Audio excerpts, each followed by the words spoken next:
Hvala za besedo.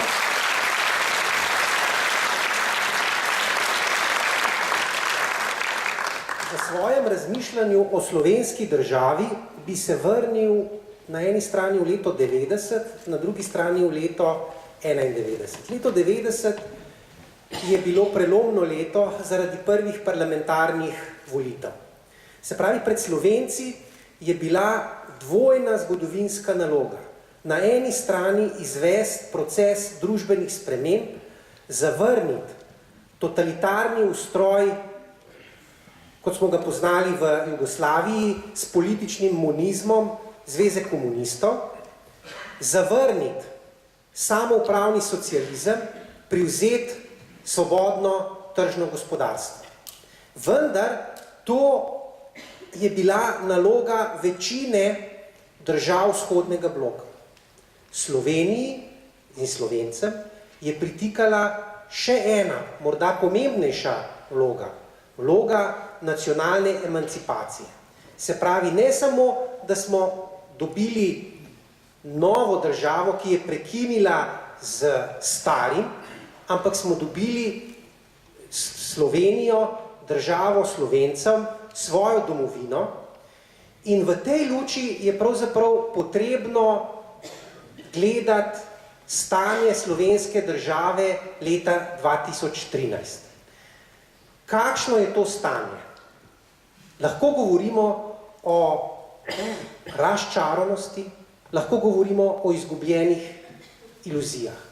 Takšne države, kot jo poznamo danes, si nismo želeli. Vsaj tisti, ki smo dihali ideale slovenske pomladi. Kaj smo si obetali? Kot rečeno, obetali smo si neko substantivno demokracijo. Danes slovenski politični prostor lahko sicer pojmujemo kot formalno demokracijo, vendar je po mojem ustreznejši termin Draga Jančarja, da živimo v demokraturi. Cela vrsta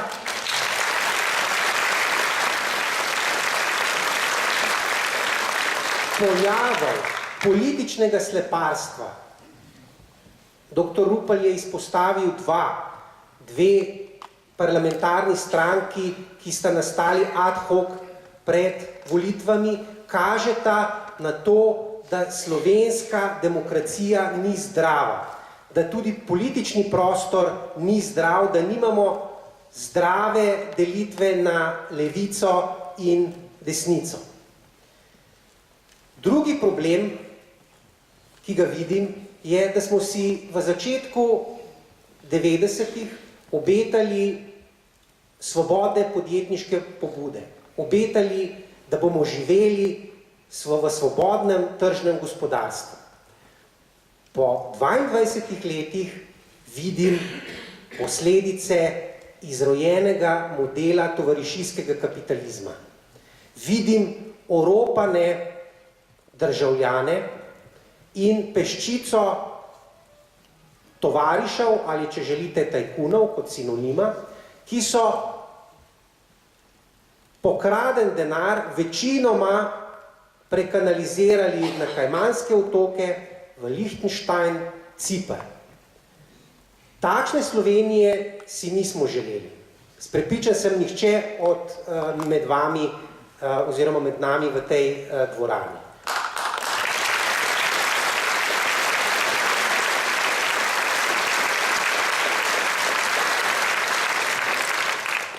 In na koncu tisto, kar ni najmanj pomembno, želeli smo si pravne države. Pravna država je namreč pogoj za to, da bi Slovenija postala pravična družba.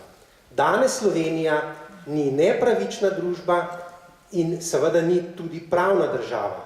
Ne more biti pravična družba, če ni pravna država. Seveda boste tisti formalisti oporekali, Brščič, kaj govoriš? Saj vendarle imamo z ustavo zamejeno ločitev vej oblasti na zakonodajno, izvršno in sodno. Res je. Imamo celo zapovedano neodvisnost sodstva. A sprašujem vas, kako je lahko sodna veja neodvisna, ko uvidite personalno zasedbo vrhov slovenskega pravosodja.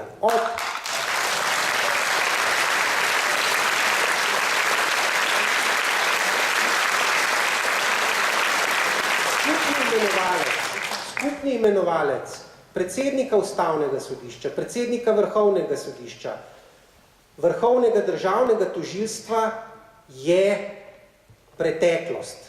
To so vsi možje preteklosti, se pravi možje kontinuitete, kar ne bi bilo nič narobe, vkolikor bi bilo pravosodje oziroma sodstvo v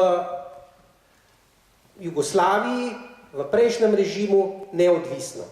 Ni bilo neodvisno. Vemo, da je bilo udar na pest Zveze komunistov.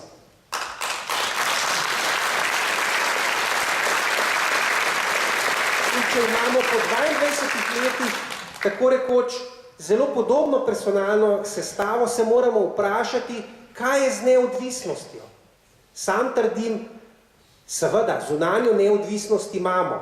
Izvršna in zakonodajna veja oblasti se ne vmešavata v delovanje sodstva. Vendar vas sprašujem, ali imamo notranjo neodvisnost, predanost sodstva idealom humanizma, liberalno-demokratske ureditve. Moj odgovor je ne.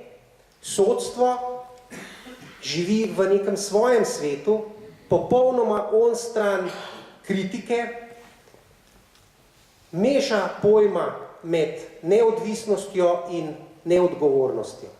Nimamo neodvisnega sodstva, imamo pa neodgovorno sodstvo. In za pravno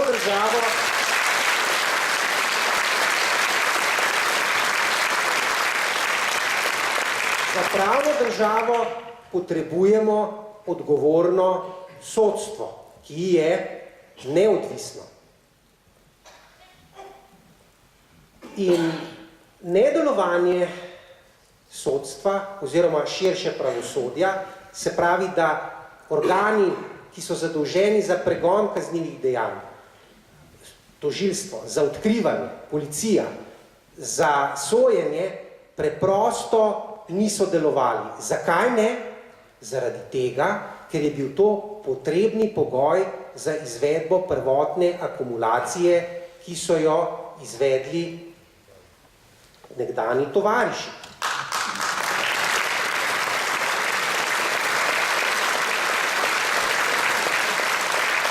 Temu je potrebno dodati seveda potem še zadostni pogoj, to je kapital.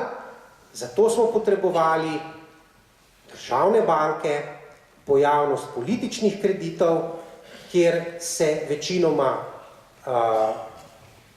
ki so se odobravali na lepe oči, brez ustreznih zavarovanj in tisto, kar je danes ob 4 milijarde veliki bančni luknji, kar je najbolj očitno, da te politični krediti v začetku sploh niso bili najeti za to, da bi bili kdaj poplačani. Se pravi, je bil v izhodišču sleparski namen.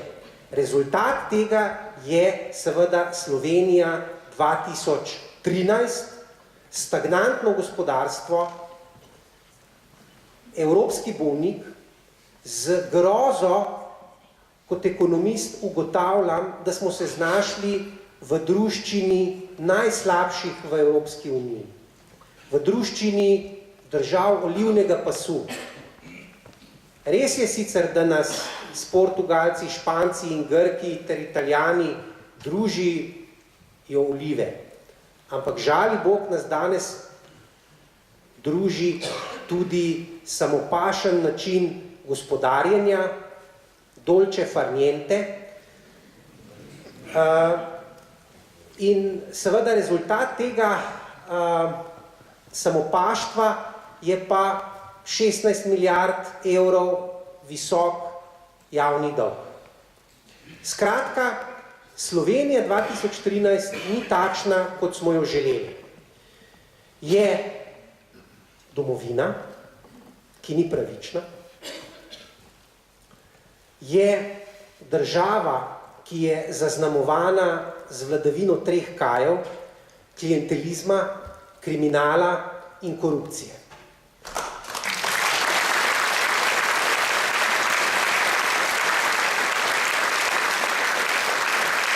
In seveda za boj proti tem trem zloveščim kajem potrebujete imunski sistem družbe.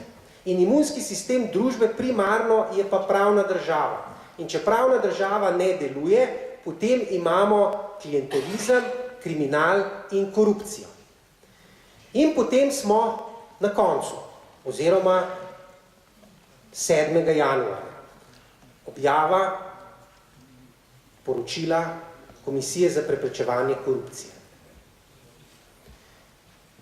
Pospremljena z visokimi ideali, z ideali boja proti korupciji, z ideali, da če že imunski sistem družbe ne deluje, se pravi, da formalne institucije v državi ne delujejo, potrebujemo svojevrstni deus ex machina, ki bo moraliziral politiko in odrešil to državo. Ali potrebujemo moralizacijo politike? Da. Žali Bog, nismo dobili moralizacijo politika, ampak politizacijo morale. Popoln obrat.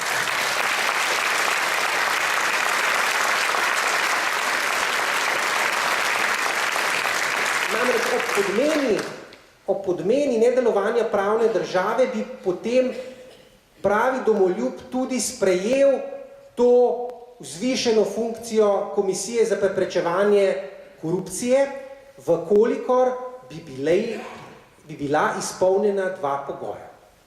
Prvi pogoj, če želiš deliti moralne nauke, moraš biti sam moralen in absolutno brezprizivne osebne integritete. Sprašujem vas, kdo sta Goran Klemenčič in Rok Praprotnik. Goran Klemenčič ne bi bil nek neodvisen strokovnjak, moralna avtoriteta.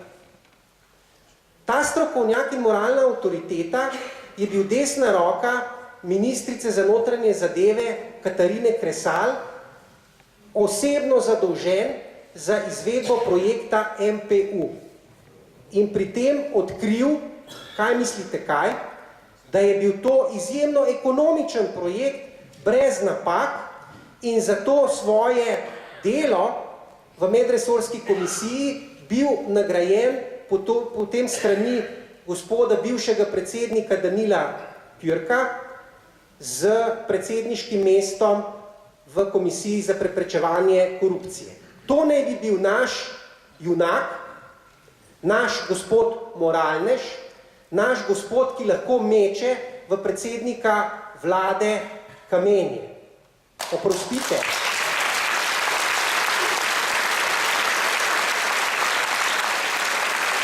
Zame gospod Goran Klemenčič ni moralna avtoriteta.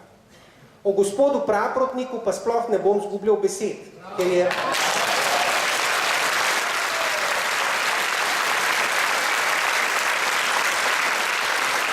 Vendar mi bo, če dovolite, nekdo, ki je filozofsko podkovan, očital, da Brščič uporabljaš logično napako, zastrupljaš studenec.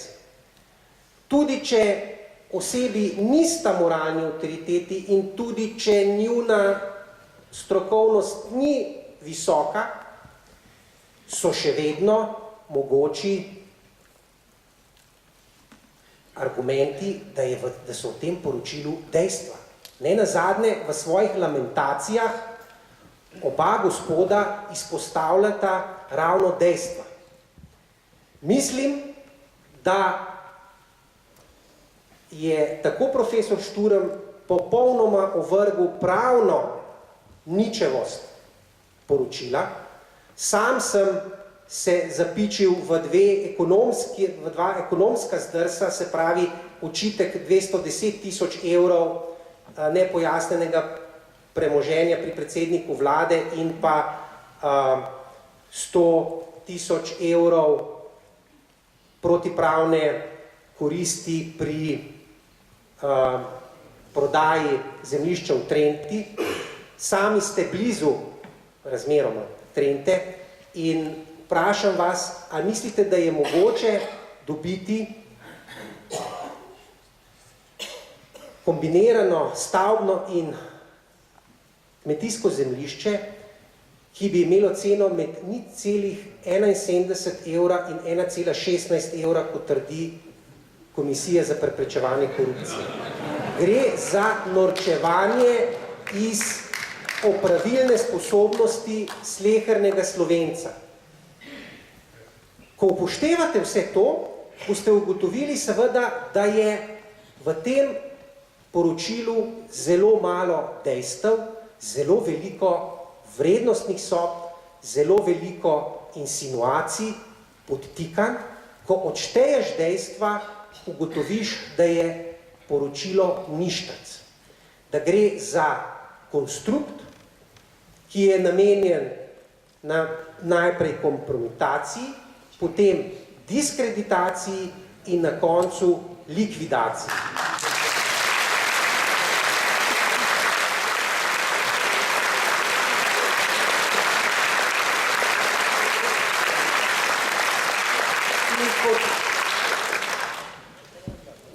Zaskrbljen domoljub vam moram izraziti svojo skrb. Kam bomo prišli, če nam bodo takšni konstrukti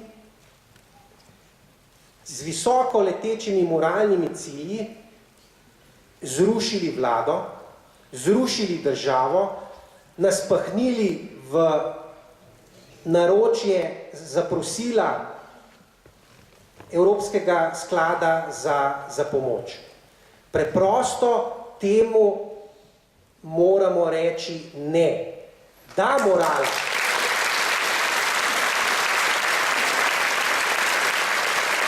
Vendar ne za kriko morale udejanjati najbolj sleparskih namenov nekih prekocuhov, ki si želijo na nezakonit, nelegitimen način prevzeti oblast. Takšni politiki je potrebno reči ne in zato se mi zdi, smo danes tukaj. Hvala.